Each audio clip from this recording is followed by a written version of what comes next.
بسم الله الحمد لله والثناء لله والصلاة والسلام على رسول الله وعلى آله وصحبه ومن والاه أما بعد horta ilaahay tabaaraka wa tacaala haynoo fududeeyo oo musiibadan allah inaga qaado inta kadib salaada ciida waa isu imaadka ugu weyn oo muslimiintu ay isu yimaadaan middan ramadaan ka dambaysa iyo midda xajka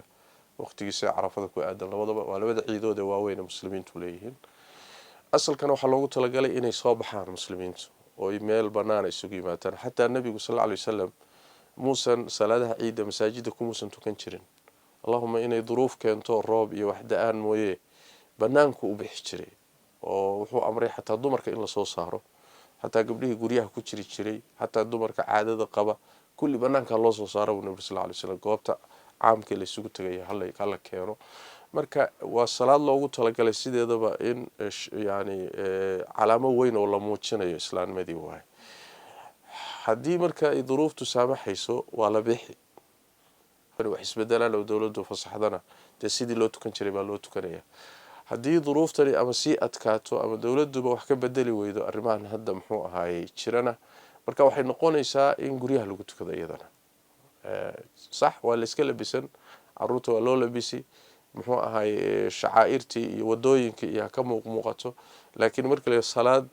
laysuma imaan karo hadday noqoto marka guryaha uma lagu tukana iyadana waxaa kaleeto iyadana runtii meesha kuba jirtaba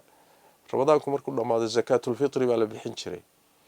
iyadoo lafteeda hadday duruuftan iyadoo sidan u xidhxidhantahay kusoo hagaagto zakaatul fitriga iyo masaakiintii sida loo gaarsiin lahaa iyadoo lafteeda waa su-aal taagan waay laakiin kolay uun muxuu ahay iyada maalinimaa la bixin karaayo maalin dukaamada laga bixin jiray markii horeba masaakiintu imaan jireen oo la siin jiray raashinka laga siin jiray marka wixii dadaal kale la bixin karo waa la dadaal insha Allah taala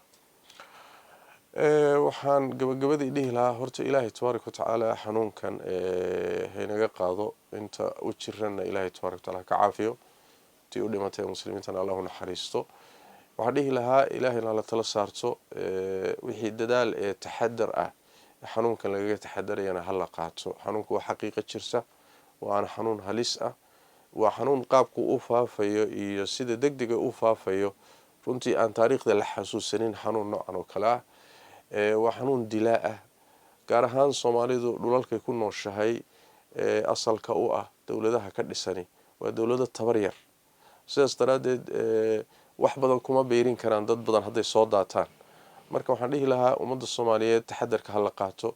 nadaafadda lagu dadaalo hala kala fogaado guryaha hala joogo yani hay'adaha caafimaadka talooyinka ka soo baxaya hala qaato baan dhihi lahaa shariicadana amraysa ta lafteeda oo intayna dawladuhuna amrin waa in shariicaduna amraysa inaan qaadano wixii taxadar ah intaasaan marka bulshada u dardaarmi lahaa ilaahayna hana waafajiyo khayr